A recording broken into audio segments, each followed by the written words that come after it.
The old grandfather clock in the hallway had a particular way of striking midnight. It wasn't a cheerful chime, but a deep, resonant bong that seemed to vibrate through the very bones of the house. I used to find it comforting, a steady rhythm in the quiet of the night. But not anymore, not since the disappearances started. It began subtly, with small things. A misplaced book, a photograph turned face down. My roommate Liam laughed it off. He said I was just stressed from my finals. But then, his favorite mug, the one he'd brought back from a trip to Scotland, vanished from the drying rack. He searched the entire apartment, growing more frustrated by the minute. I didn't tell him I'd heard the clock strike 12 just moments before I heard the faint clink of ceramic from the kitchen. A week later, it was Liam's dog, Buster. He was a boisterous golden retriever who never strayed far. One night, Liam let him out into the small fenced backyard just before bed. I was in my room trying to read when the clock began its midnight toll. On the third strike, a frantic, desperate bark was abruptly cut short. Just silence. We searched all night, calling his name until our voices were hoarse. We filed a report, put up posters. Buster was just gone. Liam was devastated. The police said it was probably a dog napping, but there was no sign of a forced entry, no damage to the fence. Nothing. After Buster, the atmosphere in the apartment shifted. The silence became heavy, oppressive.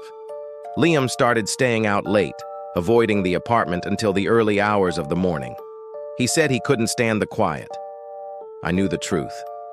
He was afraid of midnight. I started my own rituals. I would lock my bedroom door at 11:50 p.m. I'd stuff a towel under the door, turn on every light, and play loud music through my headphones, anything to drown out the sound of the clock. It was a flimsy defense against whatever it was, but it was all I had. I was too scared to sleep, so I'd sit on my bed, knees pulled to my chest, and watch the digital clock on my phone tick towards 12:01. One night, my headphones died. I fumbled for the charger, my hands shaking. The apartment was dead quiet, and then it started. Bong. 1. My heart hammered against my ribs. Bong. 2.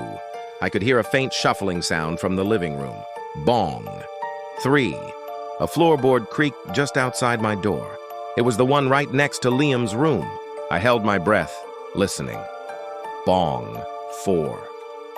The creak came again, slower this time, deliberate. It was the sound of a heavy weight settling. Bong. 5. A soft scratching started on my door, not like an animal. It was light, rhythmic, like a fingernail drawing a long, slow line down the wood. Scratch, scratch, scratch. Bong. 6. The doorknob began to jiggle, gently at first, then more insistently. It twisted back and forth, the old brass squeaking in protest. My eyes were locked on it, wide with terror. I had locked it. I knew I had. Bong. 7. The jiggling stopped. A profound silence fell, so deep it was more terrifying than the noise. I strained my ears, trying to catch any sound, any hint of what was on the other side. Bong. 8. A whisper. It was so faint I thought I'd imagined it. It came from the crack under the door, a dry, sibilant hiss. It sounded like my name, but stretched and distorted, as if spoken through water. Bong. 9. The whisper came again, louder this time, clearer. It was my name. There was no mistaking it. But the voice, it wasn't Liam. It was hollow, ancient, and filled with a chilling amusement. Bong. 10. The smell hit me then. It seeped in under the door, a cloying, sweet scent of decay and damp earth, like a freshly dug grave. I gagged, pressing the collar of my shirt over my nose and mouth. My eyes stung. Bong. 11. A sudden, violent bang rattled the entire door in its frame, as if something immense had been thrown against it. I screamed, scrambling backward off the bed until my back hit the cold wall. And then, the final, dreadful strike. Bong. 12. As the sound faded, a profound and utter silence descended upon the apartment once more. The whispering, the scratching, the smell, all of it vanished, as if it had never been. I stayed huddled against the wall for what felt like hours, not daring to move, not daring to breathe. Sunlight was streaming through my window when I finally found the courage to move. My body ached with tension. I crept to the door and listened. Nothing. Slowly, I turned the lock and pulled it open. The hallway was empty.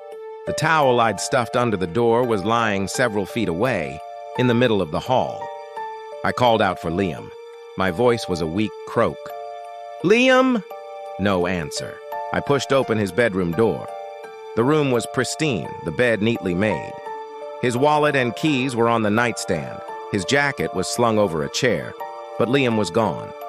He had come home last night. I'd heard him. He'd come home just before midnight. I live alone now. The landlord couldn't find a new tenant, and I couldn't afford to move. The police have a file open on Liam, just like they do for Buster.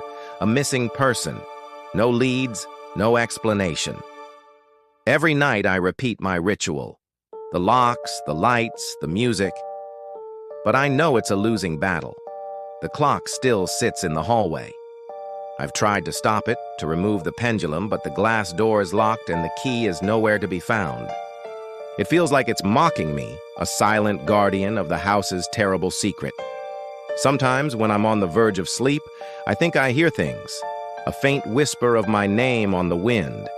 The distant echo of a dog's bark cut short. And every night, as 11:59 clicks over on my phone, I hold my breath and I pray. I pray that tonight, the thing that comes at midnight isn't coming for me. But I know deep down that one day, the music will stop, the lights will fail, and when the clock strikes 12, it will be my turn. The house always collects its due, always at midnight.